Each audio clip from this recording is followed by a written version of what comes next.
Hello friends Koli food चैनले तुम्हारे सकलके स्वागत जानाई। आज बनाबो मुग पोलाव। मुग पोलाव একটা অসাধারণ সুগন্ধি রেসিপি। চলো আমরা কড়াইটা বসিয়ে দিয়েছি। কড়াইতে দেখো ঘি আর গরম মশলার ফোড়ন দিয়ে দিলাম। এবার দেব দুটো তেজপাতা আর 4 পিস কাঁচা লঙ্কা। এবার খুব হালকা করে একটু নাড়াচাড়া করে ভেজে নেব।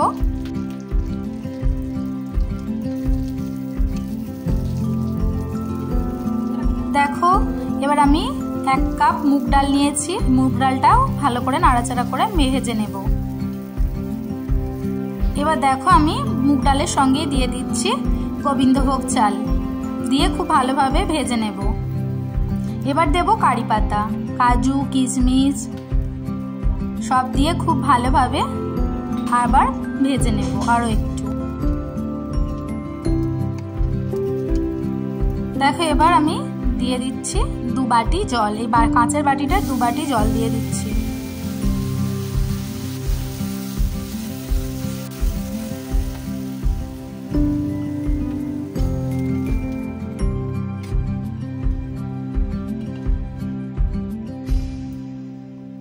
দেখো এবার দিয়ে দেব হলুদ, পরিমাণ মতো নুন দিয়ে খুব ভালোভাবে চাল আর ডালের সঙ্গে নাড়াচাড়া করে নেব। নিয়ে এবার দেব দেখো অল্প একটু চিনি দিয়ে দিচ্ছি স্বাদ মতো, দিয়ে আবারও নাড়াচাড়া করে নিয়ে এবার ঢাকা দিয়ে দেব। গ্যাসের ফ্লেমটা আস্তে করে দেব। জলটা ফুটে উঠলে গ্যাসের ফ্লেমটা আস্তে করে ঢাকা দিয়ে দেব। দেখো আমি 10 মিনিট পর ঢাকা খুলে দেখছি চালটা আমার সেদ্ধ হয়নি, তাই আরও 1 বাটি জল দিয়ে দিলাম। দিয়ে আবার মিনিট 5 জন্য ঢাকা দিয়ে দেব। গ্যাসের ফ্লেমটা খুব আস্তেই থাকবে। দেখো 5 মিনিট পর আমি ঢাকা খুলে দেখছি একদম মুগ পোলাও একদম রেডি। দেখো এবার মুগ পোলাও নামিয়ে নেব। মুগ পোলাওটা একদম রেডি হয়ে গেছে। দেখো আমি এবার আরো একটা প্যান বসিয়ে নিয়েছি, নিয়ে তাতে সাদা তেল দিয়ে দিলাম। দিয়ে এবার আমি পনিরগুলো কেটে রেখেছিলাম সেই পনিরটা খুব ভালোভাবে ভেজে নেব। আমি কি বানাচ্ছি বলো তো? আমি বানাচ্ছি নারকেল দুধ দিয়ে পনির কারি, অর্থাৎ নারকেল পনির।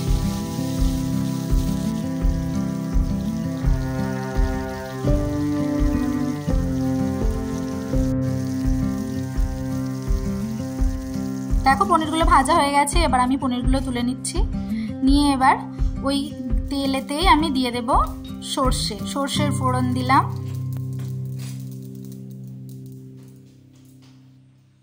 এবার 2টো কাঁচা লঙ্কা, খুব ভালোভাবে লঙ্কাটা ভেজে নেব। এবার দিয়ে দিচ্ছি 1 চামচ আদা গুঁড়ো। আমি গুঁড়িয়ে রেখেছিলাম আদাটা, সেই আদাটা দিচ্ছি। দিয়ে এবার জল দিয়ে দিলাম 1 বাটি। জল দিয়ে এবার এতে দিয়ে দেব পরিমাণ মতো নুন আর হলুদ, দিয়ে একটু নাড়াচাড়া করে নিলাম। একটু জিরে গুঁড়ো দিয়েছি। জিরে গুঁড়োটা অপশনাল, তোমরা চাইলে দিতেও পারো নাও পারো। দিয়ে এবার পনিরটা দিয়ে খুব ভালোভাবে ফুটিয়ে নেব। দেখো জাস্ট 2 মিনিট ফুটবে এই জলটার সঙ্গে পনিরটা, তারপর আমরা নারকেলের দুধটা দিয়ে দেব।